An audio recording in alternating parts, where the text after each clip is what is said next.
Baginda sudikah kiranya Baginda memegang pundakku agar menjadi ciri di hari kiamat.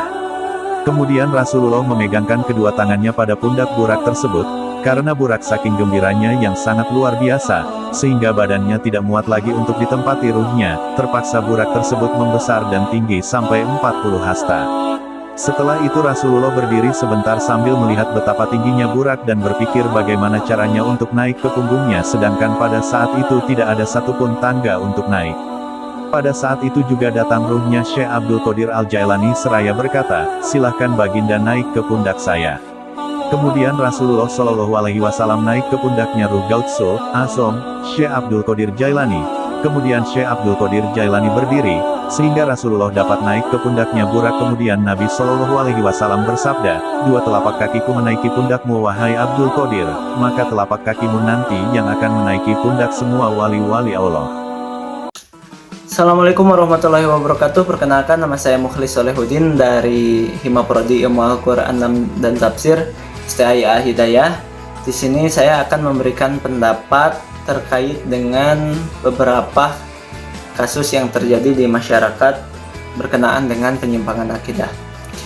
Memang kalau kita lihat banyak sekali penyimpangan akidah di daerah kita ya, khususnya di Indonesia ini, berkenaan dengan penyimpangan akidah itu gitu ya. Salah satunya ada di dalam sebuah ceramah. Saya pernah mendengar bahwa Nabi Muhammad SAW itu ketika Isra Mi'raj itu sebelum naik kepada Buraq ya, itu katanya ada yang mengatakan itu naik dulu ke pundaknya Syekh Abdul Qadir Jailani. Nah, teman-teman, memang Syekh Abdul Qadir Jailani itu banyak dikatakan oleh orang khususnya di Indonesia itu sebagai wali kutub, rajanya para wali, seperti itu. Dan memang kami juga tidak sampai mengesampingkan Syekh Abdul Qadir Jailani, karena beliau juga termasuk ulama dari ahli sunnah wal jamaah yang dia itu sangat ahli sekali di dalam bidang tasawuf ya. Nah, seperti itu. Memang kami juga menganggap bahwa Syekh Abdul Qadir Jailani juga termasuk ulama atau bagian dari ulama kita gitu ya. Selain dari Imam Madhab, Imam Syafi'i, Imam Maliki dan lain sebagainya, Imam Al-Ghazali gitu ya. Nah, dan juga Syekh Abdul Qadir Jailani juga memang kami menganggap sebagai ulama kami. Namun ada beberapa orang yang terlalu mengagungkan Syekh Abdul Qadir Jailani. Seperti ya tadi gitu. Jadi ada orang yang berpendapat bahwa Nabi Muhammad SAW Isra Mi'raj itu sebelum naik Buraq itu naik ke pundaknya Syekh Abdul Qadir Jailani. Artinya yang menjadi kejanggalan di sini ini seakan menjadikan Syekh Abdul Qadir Jailani itu di atas Nabi Muhammad SAW, karena logikanya begini, kalaulah begitu bisa dikatakan bahwa Nabi Muhammad SAW tidak akan bisa Isra Mi'raj kalau tidak ada pertolongan dari Syekh Abdul Qadir Jailani. Itu yang pertama ya teman-teman. Terus selanjutnya ada juga penyimpangan akidah terkait dengan Syekh Abdul Qadir Jailani itu bisa menyelamatkan siapa saja yang ia mau, seperti itu, untuk dimasukkan ke dalam surganya. Tuh. Nah, ini yang jadi pertanyaan, Syekh Abdul Qadir Jailani kalau secara akal seorang Syekh Abdul Qadir Jailani itu harus menyelamatkan berapa orang? Coba di sini orang meminta pertolongan, di sini minta pertolongan.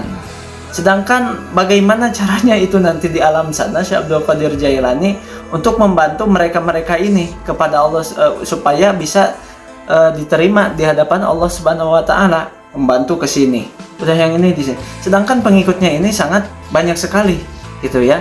Nah, seperti itu. Jadi seakan syafaat itu bukan dari Rasulullah SAW, melainkan dari Syekh Abdul Qadir Jailani.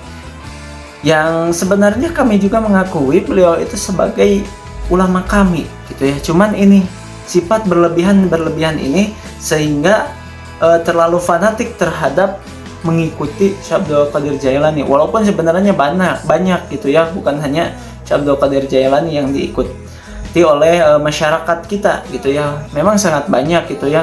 Ada ulama ini katanya bisa ini gitu ya.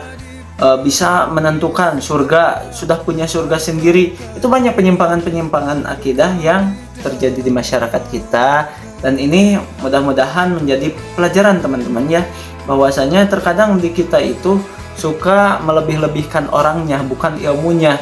Nah, harusnya kita mengambilnya ilmunya. Kalau kita mengagungkan Syekh Abdul Qadir Jailani, ya kita akui beliau sebagai ulama kita, dan juga ambil kepakaran ilmunya itu untuk dilanjutkan oleh kita, bukan untuk dipuja-puja gitu ya. Bahkan kita kepada Nabi Muhammad SAW juga jangan sampai terlalu gimana gitu ya, sampai takutnya menuhankan terhadap Nabi Muhammad SAW gitu ya. Walaupun memang kecintaan kita kepada Nabi sangat-sangat sekali cinta gitu ya, tapi tanda bukti cinta itu bukan hanya dengan tangisan, bukan hanya dengan sebatas kata, namun yang paling Nabi SAW inginkan adalah melanjutkan estafeta perjuangan beliau Nabi SAW untuk menegakkan dakwah dimanapun dan sampai kapanpun, sampai titik darah penghabisan dan sampai berakhirnya dunia ini.